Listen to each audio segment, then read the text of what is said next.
I'll probably mention the new parts that have come in from the factory. Well, they're all fitted and good to go. I hope they do the trick. Hello everyone and welcome back to my F1 2019 career mode today for the Austrian Grand Prix, and apologies if you can hear the rain in the background, but I can't control the weather. But strangely appropriate, because as we scroll down to the weather forecast, you'll see that there is heavy rain for the first, probably the first stint of the race. But big news for Nico Hülkenberg. He's found himself a drive again at the Toro Rosso team, replacing Alex Albon, and Albon will move to Williams. Kubica losing his drive there. So Hülkenberg back on the grid, and Kubica now missing out. But I do believe that, what is this, the fifth team, or the fifth move for Hülkenberg in not even a season and a half. He's gone from Renault to Haas to Red Bull to being off the grid, and then now to Toro Rosso. So yeah, poor old Hülkenberg has been all over the place, and he's now joined the slowest team on the grid. But hopefully for his sake he can prove himself again there, and hopefully get himself a drive at a good team once again. But interestingly, Hamilton hasn't really done too much at the Red Bull teams since he replaced Hülkenberg there at the start of the season. So yeah, it will be interesting to see how he goes, how Hülkenberg goes at Toro Rosso. But anyway, let's I had a look at the engine components, and since we've done more than a third of the season now, we can sort of switch over a lot of the major components, seeing as we get 3 for quite a few of them. So the durability, by my calculation, shouldn't be an issue this season. We've done quite a lot of upgrades. But anyway, let's get into qualifying and see where our pace is at in Austria.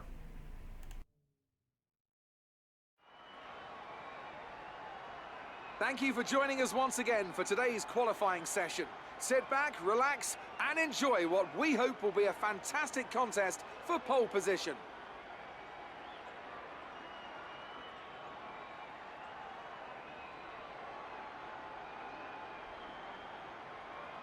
Looking at this field today, Anthony, do you think we're going to see anyone take a chance? Maybe run the hard tyres and save some of the grippier tyres for the race tomorrow? Well, I'd be surprised, in all honesty. It's only the front runners that really have the pace to get away with that, and even then, at the end of the day, it's a big risk. Track position is the most important thing, and it's rarely worth sacrificing for a slightly more optimal strategy in the race, so I doubt we're going to see anyone trying it. I have been wrong before, though. We certainly do see some risky decisions every now and then, and it's a gamble that's sometimes worth taking. But if it were me in the car, I would want to be on the fastest tyre for my qualifying lap, without a doubt.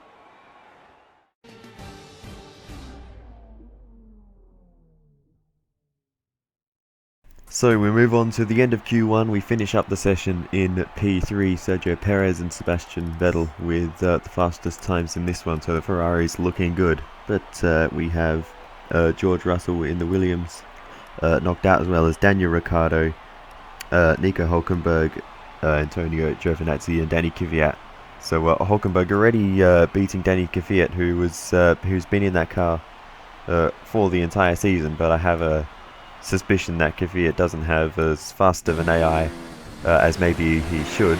So we move on to Q2. You can see we have a little bit of a spin on our outlap, and that was very close with another car as we just rolled back onto the road. It's Max Verstappen, but thankfully he was able to take avoiding action, and we didn't have a major incident. We finished up P2 in that session. Sebastian Vettel with the top time, and Perez still right there as well in amongst it, with Lucas Weber, Lando Norris, Lance Stroll, Kimi Räikkönen and Kevin Magnussen being knocked out in this one. So Magnussen out qualifying Ricciardo around the Red Bull ring in the Renaults. Ricciardo's been the stronger driver for the most part. Albon doing a brilliant job in the Williams getting through.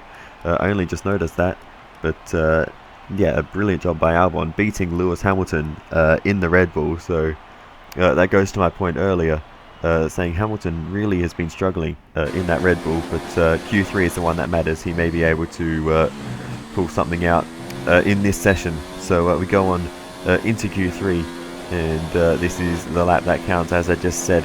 So pretty neat through the first corner now into turn 3, and pretty aggressive over the curb. That sent us a little bit wider than what I would have liked to, and it just induced a lot of understeer.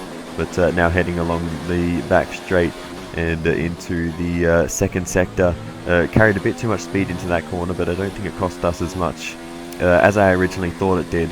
And we are catching up to another car, so hopefully the dirty air won't be too horrendous through the final few corners. But you can see here just getting the line slightly wrong, but still the lap is coming together fairly well as a whole.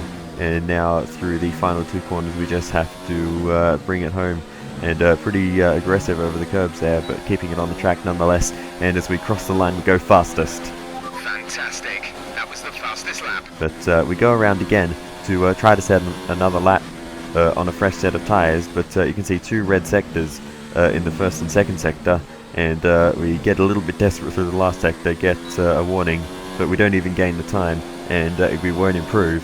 But it was fantastic. You've got it's still enough for pole position, but it was a fairly unsatisfying one, really.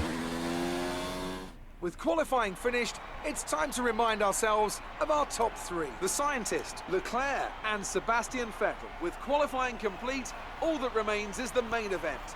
We'll be live and uninterrupted for the Grand Prix tomorrow, so make sure you join us then. So you can see the first 2 sectors there, just not really there for us, but it's a 1-2 for the Racing Point team. The Ferrari is looking good as well, except for Perez actually is down in P9, Albon in P10 in the Williams, but still a good effort, and Lewis Hamilton down in P8 compared to Verstappen up in 4th. So it's a very mixed up grid. The Hasses actually seem pretty good. They were nowhere at the start of the season. But anyway, let's get into the race and hope we don't crash in the rain. What a beautiful backdrop to a motor race. We're here in the Styrian Mountains, of course, and they've watched over some cracking races throughout the history of this Grand Prix. Controversy, of course, think back to 2002, but also great joy. Do you remember Niki Lauda's historic home victory in 1984? It's a short lap here in Spielberg with just 10 corners, 7 rights and 3 lefts, making up the total distance of 2.6 miles. And expect to see a lot of cars running wide today, especially through the last corner, as the wet conditions make the cars skittish through the downhill sections.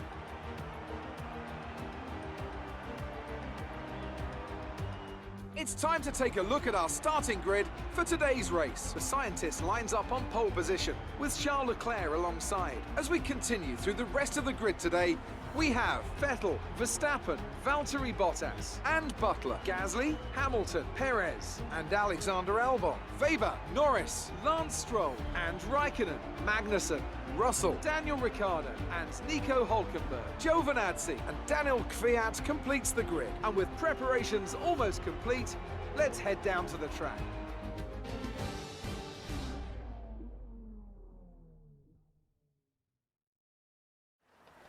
We're expecting you to finish in the top 5 today. Good luck.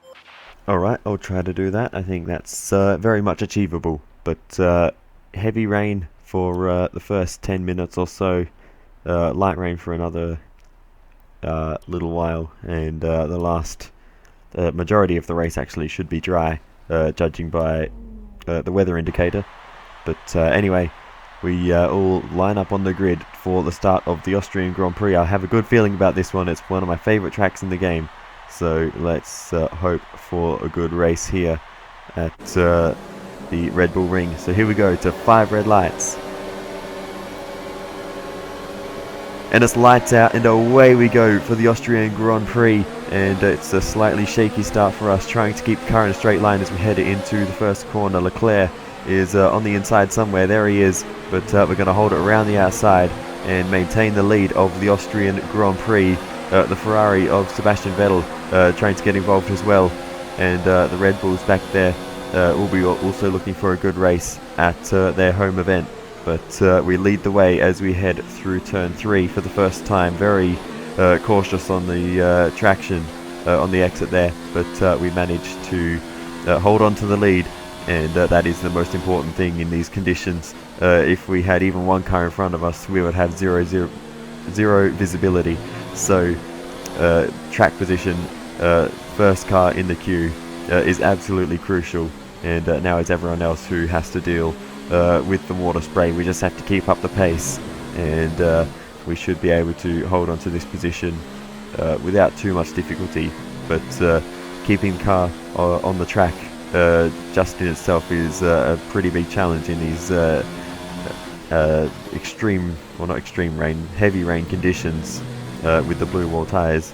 They're not the most ideal conditions for me. I much prefer the normal intermediate conditions. It's just there's no traction in these conditions, and it's just very difficult to drive. But that is just what we have to deal with as we go for a slide through the middle sector. But thankfully we keep the car. We're expecting the rain to get better in around 5 minutes. Light rain in 5 minutes time. Inters and wets will probably have similar pace at the moment. We keep the car under control, but as we move on through the race, you can see the light rain is coming, and we're already heading towards that phase where the intermediate tyres might be competitive as we make a mistake through the first corner though. But we should be able to get away with it as long as we defend the position from Leclerc. He's going to go up the outside. He actually had more momentum than I thought, and it's already past us, but we said it back down the inside into turn 3, lock up a little bit there. But the tyre situation is an interesting one, but I think the right call is to stick with what we've got right now. I'm inclined Check your MFD for a new strategy option.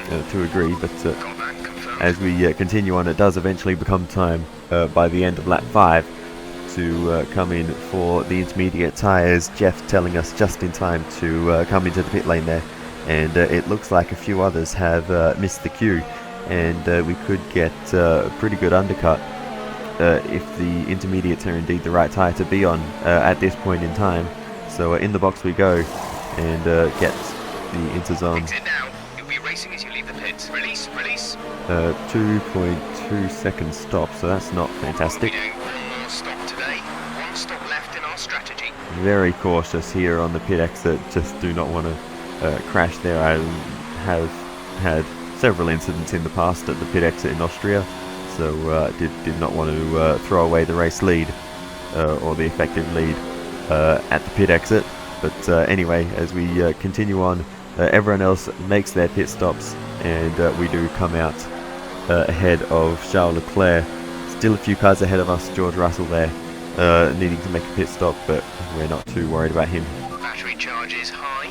Let's increase ERS deployment to up the pace. And Lewis Hamilton, the other one as well, who was yet to pit, but we get ahead of him fairly easily, and we can focus back on our own race and just try to push on in these slightly better conditions. Great job. That was the fastest lap of the race so far. But yeah, fastest lap there, so we do have some pretty decent pace. Obviously the track's drying out, so we're going to get faster and faster naturally as the rain lightens off a little bit. But we're just in not really in a world of our own. Leclerc and the others are still there, and I can't make a mistake really, depending what part of the track I'm at, but especially in the middle sector where there's gravel traps, I don't think I could afford any kind of mistake. I don't think the line is really dry enough yet to start thinking about slicks. Let's hold on to the inters for a while longer. I wasn't thinking about slicks, but anyway, yeah, in this middle sector, yeah, cannot afford a mistake through all of this, but probably could just about get away with it in the first or third sector where there's runoffs. But yeah, hopefully we won't make any mistakes, and we can just continue to hold this lead through as we continue to push on. You're doing well out there, keep it up. We're looking at about 10 more minutes of rain. And 10 minutes. Inters seem like the fastest tyre for now. we finally get an indication that the rain will ease up, because there was just the normal light rain conditions with no end in sight for quite a while. We're actually on lap 15. We anticipate an end to this rain in around 5 minutes. Inters look like the best tyre for now. And onto lap 18 now. This rain should be stopping anytime soon. We should see a dry line start to form fairly rapidly, so make sure to cool your tyres down the straights. Not sure whether dries or inters are faster. We're right on the crossover. A new strategy is available on the MFT. So lap 20, and we finally get the indication that the dry tyres might be the one. Confirmed. And I'm actually going to switch the pit stop option to the medium tyres, because there's no way that the soft tyres will make it to the end from here. So I think if I just switch it onto the medium tyres, then it would be a straight run to the flag from here, and hopefully the mediums will make it. I'm not entirely convinced, but we can always go into a set of softs. Go, exit now. We're racing on the exit. Complete, go now. At the end, as we come out right in front of the Ferrari.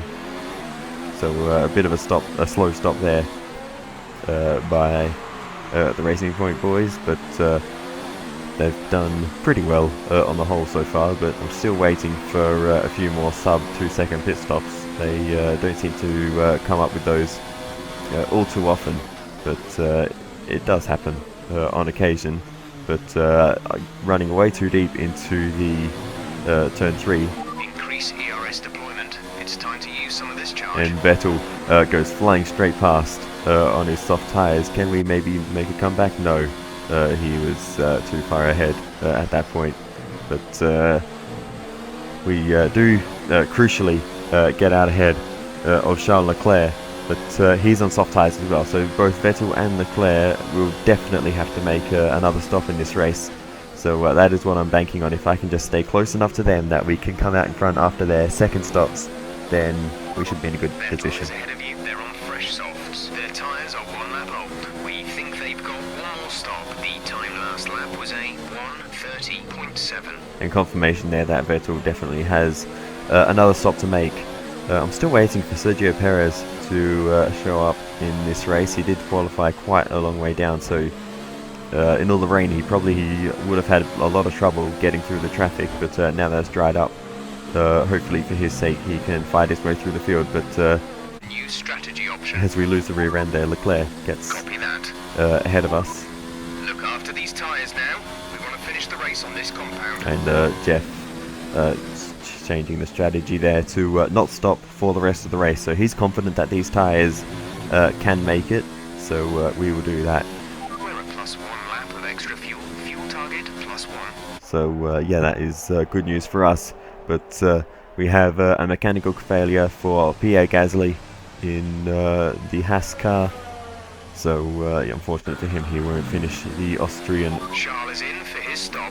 Grand Prix, but not going to affect us too much. But as we move on, Leclerc makes his stop, and that will release us up into the lead, actually, as Vettel in as well. Leading the pack. P1 Vettel is behind you. They've entered the pit lane. They're on fresh softs. Pit strategy complete. See these tyres through to the end now. You have 25 laps to go. And they've gone on to another set of softs, and if I knew that, I may have gone for softs at my pit stop, but I was sure that they would have to use softs and mediums for the rest of the race. So the tyre wear, really not a big deal here. So that's a little bit unfortunate, because I'm on old mediums, they're on brand new softs, and in realistic terms they're not all that far behind. But we've got Kevin Magnussen in front of us, who's just come out of pit lane in the Renault, and I'm having a lot of trouble keeping up with him. So that is what's a bit concerning, is he is on the fresh tyres, and that Haas car is improving, but it's not that fast, and it shouldn't be that fast compared to the Racing Point car. So it's a little bit concerning that I'm just not able to catch him on these old medium tyres. And as a side note, he is actually racking up a bunch of penalties at this particular moment for ignoring blue flags, but we just can't get close enough for him to want to move out of the way. So it's really unfortunate for both of us, seeing as it shows that I have a lack of pace and Magnussen is racking up the penalties. Behind you, the gap behind us is 9.9 seconds. tyres. They're on fresh softs. Their tyres are 2 laps old. The time last lap was a 1:08.5. But Sebastian Vettel is closing in as well, so there's a lot to manage. Behind is gaining on you by 0.5 a lap. At this point, 0.5 a lap, so he is absolutely flying. Is Sebastian Vettel. Magnussen does eventually let us go, but not after following him for quite a while. And I think we'll take a look at the race director in a moment, or at some point. But actually, no, sorry, that wasn't Magnussen. I'm an idiot. That was Williams. But there Magnussen lets us go. And yeah, you'll see on the race director here, Kevin Magnussen, 4 penalties, 20 seconds worth of penalties for ignoring blue flags. So that is going to absolutely ruin his race, and probably any chance of points that he does have. I'm not sure if he's in the points or not, but Vettel is behind you. Our gap behind is 5.5 seconds. They're on fresh softs. yeah, very unfortunate for him. But as we move on, it is actually Charles Leclerc who catches up to us first. So he's overtaken Vettel and caught up to myself with not a lot of time left in this race. We're on lap 65 of 71, and Leclerc is putting the pressure on. So as we head towards the first corner, Leclerc down the inside, and we're going to have to try something clever here. We go for the switchback, get the power down on the exit. Leclerc still has the DRS though, as they use the same activation point, I believe, or the same detection point.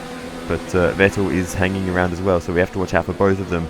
But side by side into turn 3, and we're going to hold that position, give him the room on the exit, but he has a lot of trouble with the traction, and thankfully for us, Okay, we need some energy harvesting.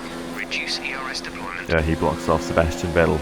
But as we move on again, Leclerc is going to go down the inside into the first corner once again. This time we can't get the switch back. We were a little bit too late on the brakes for that, and we're going to be up on the outside this time. But Leclerc with the DRS is going to have the momentum. Vettel going through as well. Vettel to the outside of Leclerc, who's defending into turn 3.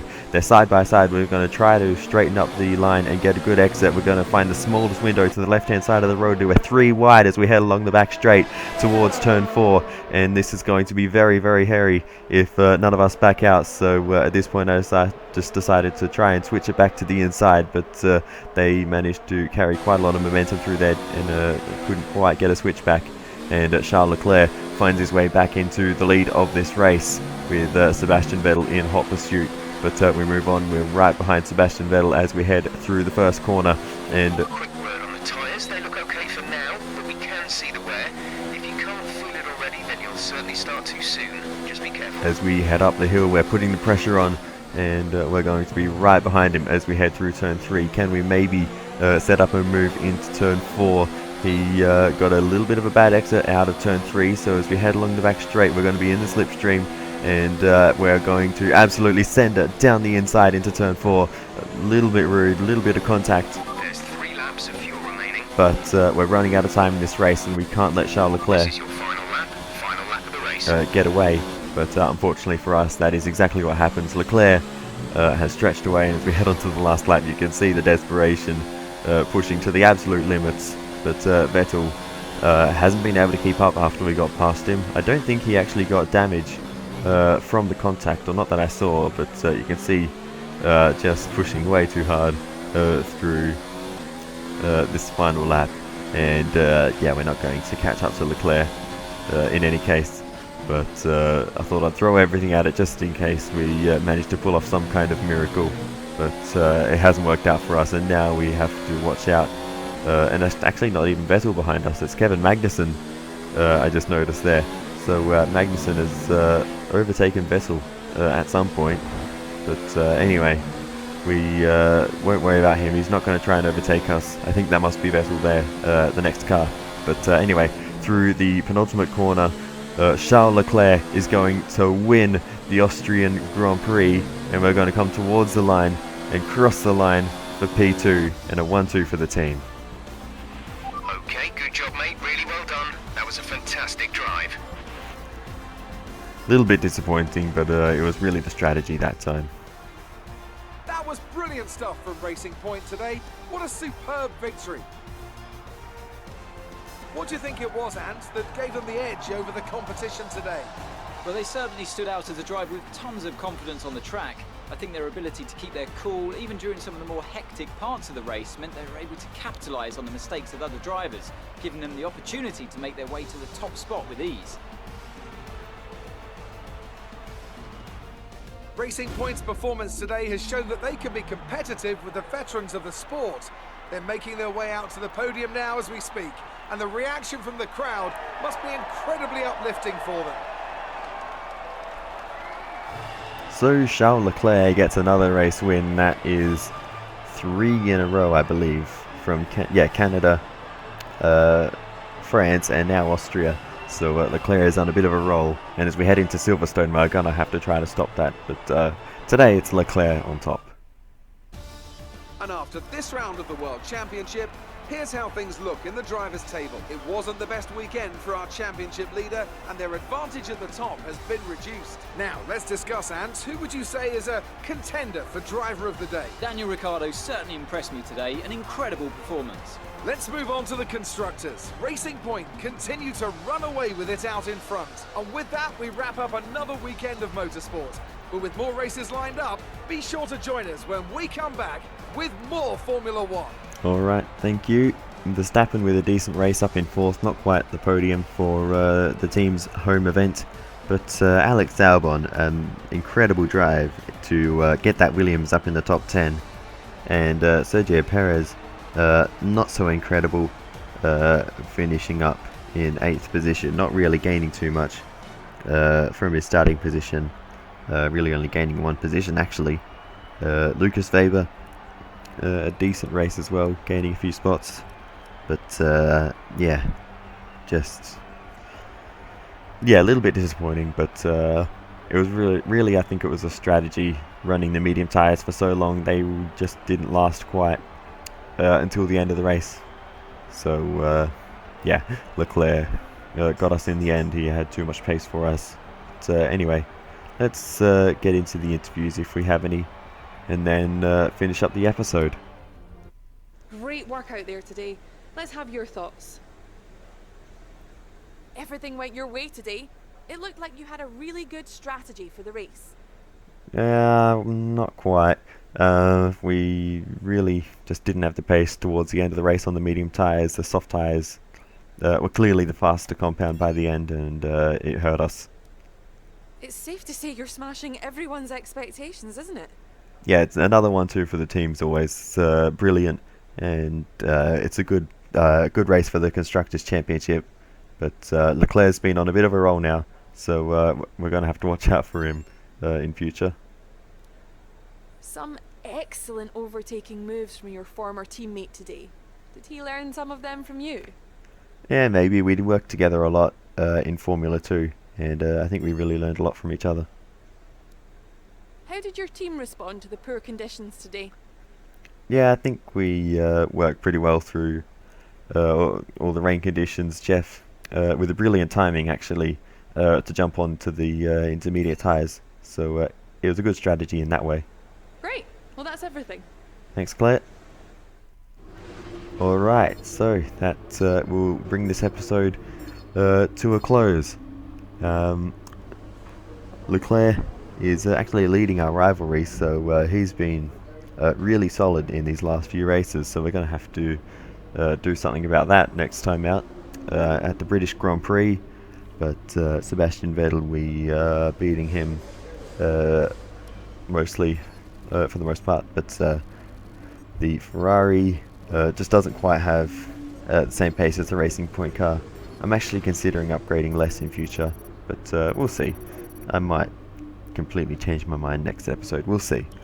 But anyway, we've got a few resource points to spend, so let's see what would be the best to invest in. Just wanted to say congrats on the podium. It's thoroughly deserved.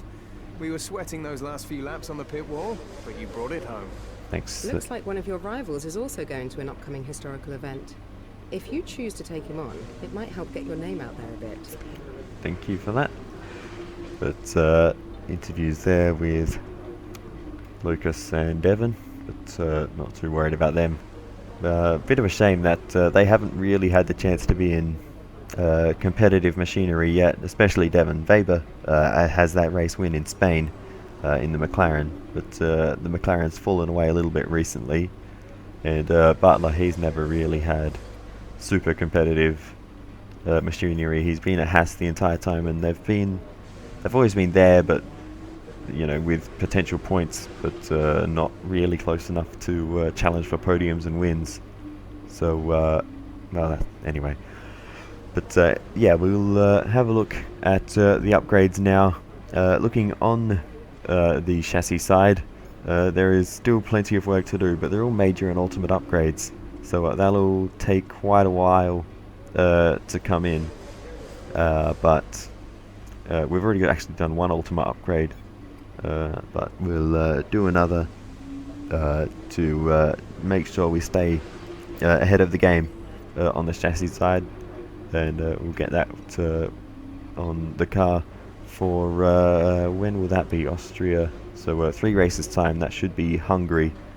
So that explains why I did that, because Hungary has never been a strong track for me, so we'll need any advantage we can get, otherwise it will be a very tough weekend. Anyway, thank you very much for watching. I'll see you next time. Goodbye.